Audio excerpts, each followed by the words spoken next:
আসসালামু আলাইকুম প্রিয় দর্শক, এটি আমাদের ছাগলনাইয়া পানিতে প্লাবিত হয়ে গেছে অলরেডি।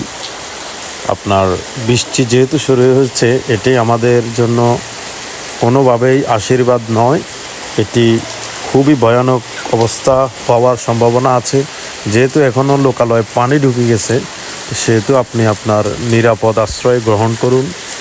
যে বা যাহারা নিম্ন অঞ্চলগুলোতে আছেন, দেখছেন আপনার ঘর বরাবর পানি চলে আসছে, আপনি দ্রুত নিরাপদ আশ্রয়ে চলে যান। আপনি বেঁচে থাকলেই আপনার সম্পদ। আপনার ঘরে বৃদ্ধ বা শিশু থাকলেই নিয়ে চলে যান। 24-এ যে বন্যা হয়েছিল সেখান থেকে শিক্ষা নিন। আপনাকে কেউ উদ্ধার করতে আসবে সেই চিন্তা বাদ দিয়ে আগে নিজে উদ্ধার হয়ে যান। নিজে উদ্ধার হয়ে নিজের পরিবার উদ্ধার করুন। নিরাপদ আশ্রয়ে চলে যান, সেখানে হয়তো আল্লাহ খাবারের ব্যবস্থা করবে।